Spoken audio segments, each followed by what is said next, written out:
సన్నాసులు పార్లమెంటులో ఎస్సీ ఎస్టీలకు సంబంధించిన 137 మంది ఎంపీలున్నారు.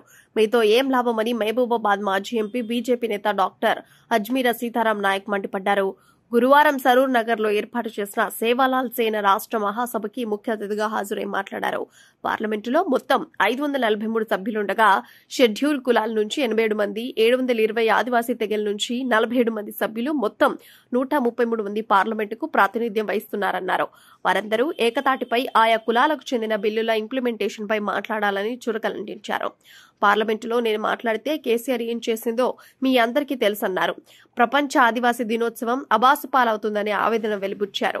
ప్రతి 10 ఏళ్లకొకసారి ఆయా వర్గాల ప్రజల జీవన స్థితిగతులపై పాలకులు అధ్యయనం చేసి వారికి అండగా ఉండాలన్నారు.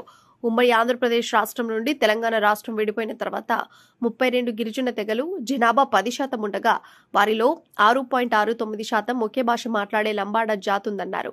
భాష మార్చిపోతున్నాం, ఆచార సంప్రదాయాలు నేటి తరం మర్చిపోతున్నారని ఆవేదన వెలుబుచ్చారు. జాతి సంస్కృతి సంప్రదాయాలు కాపాడుకోవాల్సిన అవసరం ఈ సమావేశానికి హాజరైన అందరిపై ఉందన్నారు. ఈ కార్యక్రమంలో సేవాలాల్ సేన రాష్ట్ర కార్యవర్గ సభ్యులు వివిధ జిల్లాల నుంచి హాజరయ్యారు. సేవాలాల్ సేన నాయకులు నీ పదవులు కాదు, ఆ త్యాగం చేయగలగాలి. ఏం చేసినా కూడా రాసి మా పేరు మీద ఉన్నాయి అలా పార్లమెంట్లో. వాళ్ళు చేయనంత వరకు మనం ఏం చేయలేదు.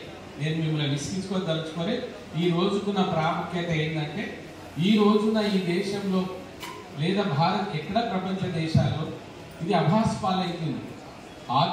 ఏదైతే ఇండిజినస్ వరల్డ్స్ ఇండిజినస్ డే అని అంటున్నామో, ఈ ఆదిమ వాసుల రోజు ఏదైతే అభాస్పాలైతుంది.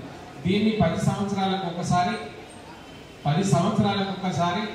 ఆ దేశంలో ఉన్న రాష్ట్రాలుగా వారిగా ఉన్నటువంటి గిరిజనుల సంఖ్య ఎంత, వాళ్ళ సంతతి ఎంత, వాళ్ళ రిజర్వేషన్ ఆ ప్రకారంగా పెరుగుతుందా లేదా, వాళ్ళు ఈ దేశానికి ప్రపంచానికి చేసిన సేవలేంది.